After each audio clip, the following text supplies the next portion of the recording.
श्रोताओं नमस्कार। बिहार विधानसभा चुनाव 2025 के अंतर्गत द्वितीय चरण का निर्वाचन 11 नवंबर को होने वाला है।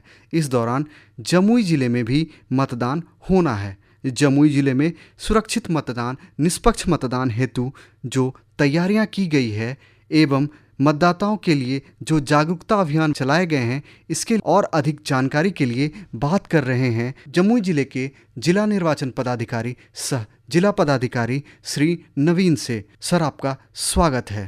Thank you. सर्वप्रथम आप हमारे श्रोताओं को बताएं कि जिले में निष्पक्ष एवं शांतिपूर्ण तरीके से मतदान संपन्न हो, इसके लिए प्रशासन द्वारा क्या क्या व्यवस्थाएं की गई है। प्रशासन द्वारा जिले में स्वच्छ और निष्पक्ष चुनाव कराने की सारी तैयारियां पूरी हो चुकी हैं।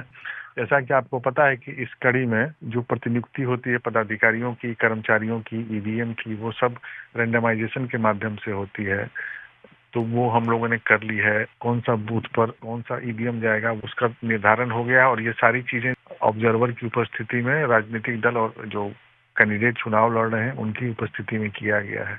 उसी तरह से कर्मचारी जो जाना है उनको भी हम लोगों ने थर्ड रेंडमाइजेशन जो हुआ है उसके आधार पर उनकी प्रतिनियुक्ति की गई है, और वो कल जो है उसको हम लोग डिस्क्लोज करेंगे। अभी तक किसी व्यक्ति को ये नहीं पता है कि वो किस बूथ पर जाएगा।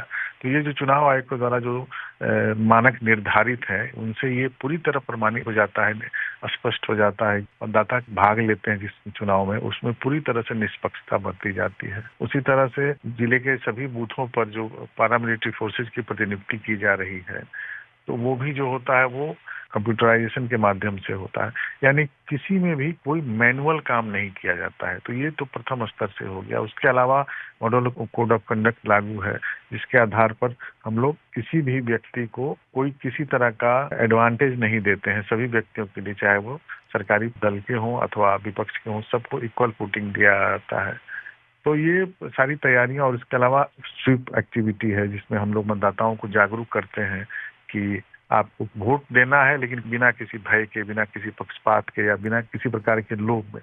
तो ये सब जो तैयारियां हैं उसके माध्यम से हम लोग ये सुनिश्चित करते हैं कि जो भी मतदाता हो वो निष्पक्ष और स्वतंत्र रूप से चुनाव में भाग ले। मतदान केंद्रों पे अधिक से अधिक संख्या में मतदाता पहुंचे, उनकी जागरूकता के लिए क्या क्या अभियान चलाए गए हैं। बिल्कुल, चारों तरफ से जागरूकता अभियान। हम लोग प्रभात फेरी निकाल रहे हैं, हम लोग साइकिल दौड़ कर रहे हैं, हम लोग दलित और जो महादलित टोले हैं या जो वंचित समुदाय के लोग हैं उनके पास भी जाकर के ये बता रहे हैं कि ये मतदान करना बहुत जरूरी है। इसके अलावा हम लोग जो नए मतदाता हैं उनको भी हम लोग जागरूक कर रहे हैं कि आप उनका नाम भी यहाँ जोड़ा गया है। और जहाँ तक आपने कहा था वो स्वतंत्र और निष्पक्ष चुनाव के लिए, तो उसके लिए चुनाव आयोग ने एक बिहार में विशेष गहन पुनरीक्षण भी कराया था, और उसके तहत वैसे बहुत सारे मतदाता, हमारे यहाँ लगभग 1,01,000 मतदाताओं को विशेष गहन पुनरीक्षण के तहत हम लोग दरवाजे दरवाजे जा करके उनका मतदाताओं का भौतिक सत्यापन हम लोगों ने किया था।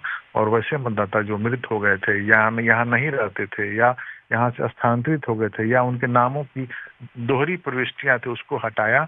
तो हमारी मतदाता सूची भी पूरी तरह से साफ सुथरी मतदाता सूची तैयार हो गई है। और जो फर्स्ट टाइम वोटर्स हैं उनके लिए कोई विशेष अभियान वगैरह चलाया गया है उनकी जागरूकता के लिए? बिल्कुल, हम लोग लगातार अभियान चला रहे हैं। हम लोग नुक्कड़ नाटक चला रहे हैं, हम लोग उन कैंडल मार्च लगा करके, हम लोग महाविद्यालयों में जा करके जागरूकता ये कर रहे हैं कि मतदान आपको करना है। और ये महापर्व में आपको, बिहार का गर्व महापर्व जो है, जिस तरह से हम लोगों ने दीपावली, दुर्गा पूजा और छठ जैसे महापर्व को मनाया है, उसी कड़ी में हम लोग 11 तारीख को जमुई में जो मतदान होगा उसको हम लोग महापर्व के रूप में मनाएं। और साथ ही साथ मतदाता जो है भय मुक्त होकर अपना मतदान करे, इसके लिए जिले में जो संवेदनशील बूथ हैं वहाँ पे सुरक्षा के क्या क्या पुख्ता प्रबंध किए गए? बिल्कुल, ये आपने बड़ा अच्छा प्रश्न पूछा है। जैसा कि आपको पता है कि जमुई जिला जो था वो पूर्व में नक्सल प्रभावित जिला था जी, लेकिन अब जो है वो इस अभिशाप से जमुई जो है वो बाहर निकल चुका है। तो उसी कड़ी में इस बार जमुई में जो नक्सल प्रभावित बूथ होते हैं, जो कि पहले अपने मूल स्थान पर नहीं रहते थे, उनको हटा करके किसी दूसरे जगह सुरक्षित स्थल पर लाया जाता था। परंतु इस बार ऐसा हो रहा है, दो बातें हुई हैं जमुई में। पहला कि वो मतदान केंद्र जो पहले अपने मूल स्थान से हटा करके दूसरे स्थानों में रखा जाता था, उसको इस बार नहीं हटाया गया। और आपको ये जानकर बहुत सुखद अनुभूति होगी कि नक्सल प्रभावित जिला के रूप में जमुई की पहचान थी, सबसे जो टारगेटेड, और ये था जहाँ के बहुत सारे नक्सली आज आत्मसमर्पण करके जेलों में बंद हैं। उस जगह पर लगभग 25 सालों के बाद मूल रूप में जहाँ उस 14 गांव के लोग हैं, वहां पर उन लोगों को जब ये पता चला कि आज इस बार के चुनाव में 2025 के चुनाव में चुनाव आयोग के निर्देशों के तहत हम लोग उनके गांव में मतदान करने जा रहे हैं, तो वहां इतनी प्रसन्नता है, गांव में एक उत्सव का माहौल है। और हम लोगों ने तय किया है कि हम लोग उस सेंटर को मॉडल एक जो सेंटर होता है उसके रूप में वहाँ एक उत्सव के रूप में मनाएंगे। इसके अलावा जो दूसरी महत्वपूर्ण घटना जमुई जिले में हुई है कि यहाँ नक्सल प्रभावित होने के चलते मतदान का समय 7 बजे से 4 बजे तक ही था, लेकिन इस बार जमुई में पहली बार 1 घंटे मतदान का समय बढ़ाया गया है और इस बार 7 बजे से 5 बजे तक होगा। तो ये दोनों घटनाएं जो हैं जमुई के लिए एक विकास की जो एक बयार है, या लोगों में जो एक जो नक्सल प्रभावित होने का एक जो कहीं ना कहीं माइंडसेट में था पीछे बैक ऑफ द माइंड, वो सब इससे बाहर निकल के इस बार हम लोग काम कर रहे हैं और हर एक बूथ पर हम लोग पैरामिलिट्री फोर्स दे रहे हैं। अगर पोलिंग के दौरान कोई अप्रिय घटना घटती है तो इसके लिए प्रशासन द्वारा सुरक्षा के क्या इंतजाम किए गए? आपको ये भी जानकर प्रसन्नता होगी कि चुनाव आयोग ने बिहार के सभी बूथों पर और उसी कड़ी में जमुई के भी सभी 1595, हमारे जमुई में कुल 1595 बूथ हैं, सभी बूथों पर वेब कैमरा लगा करके उसकी लाइव वेबकास्टिंग की जा रही है। यानी जमुई के चोरमारा में जो बूथ पर जो मतदान होगा उससे न केवल हम वाकिफ होंगे बल्कि पटना में बैठे मुख्य निर्वाचन पदाधिकारी पटना और दिल्ली में बैठे भारत निर्वाचन आयोग के भी सभी माननीय सदस्य और पदाधिकारी जो है वो भी देख सकते हैं कि उस बूथ पर क्या होता है। तो वैसी कोई समस्या आती है तो तुरंत हम लोग कंट्रोल रूम भी बनाए हुए हैं, जोनल मजिस्ट्रेट भी बनाए गए हैं पूरे विधानसभा में, सुपर जोनल बनाए गए हैं। उसके अलावा आरओ जो हैं, जो निर्वाचित पदाधिकारी हैं, वो भी अपने अपने क्षेत्रों में एक्टिव रहेंगे और प्लस फिर डीएम और एसपी के रूप में हम लोग भी पूरे जिले में एक्टिव रहेंगे।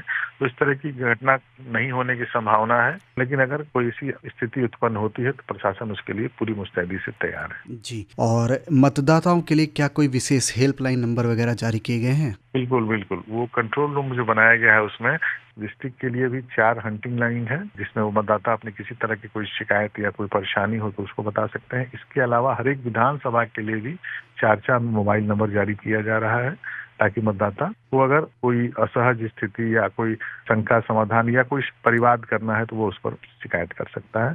और हमारा कंट्रोल रूम जो है वो 10 तारीख को 8 बजे से शुरू हो जाएगा, जो मतदान समाप्ति के दूसरे दिन तक काम करता रहेगा। और अंत में आप हमारे श्रोताओं को मतदाता जागरूकता हेतु कोई विशेष संदेश वगैरह देना चाहेंगे? मैं उनसे यही कहना चाहूंगा कि जिस तरह से प्रथम चरण में मतदाताओं ने बढ़ चढ़कर मतदान में हिस्सा लिया है, उसी तरह से जो द्वितीय चरण है उसमें भी आप बढ़ चढ़कर हिस्सा लें और इस महापर्व को खूब अच्छे से मनाएं। उत्सव का माहौल है। चुनाव आयोग और स्थानीय प्रशासन ने पूरी तैयारी कर ली है, अब आपकी बारी है। पहले मतदान फिर जलपान। ये थे हमारे जमुई जिले के जिला पदाधिकारी सह जिला निर्वाचन पदाधिकारी श्री नवीन सर। आपका बहुत बहुत धन्यवाद, आपने इतनी महत्वपूर्ण जानकारी दी और हम अपने श्रोताओं से भी आग्रह करेंगे कि वे द्वितीय चरण के अपने मतदान में बढ़ चढ़कर भाग लें और अपने मताधिकार का प्रयोग करें। Thank you sir. Thank you.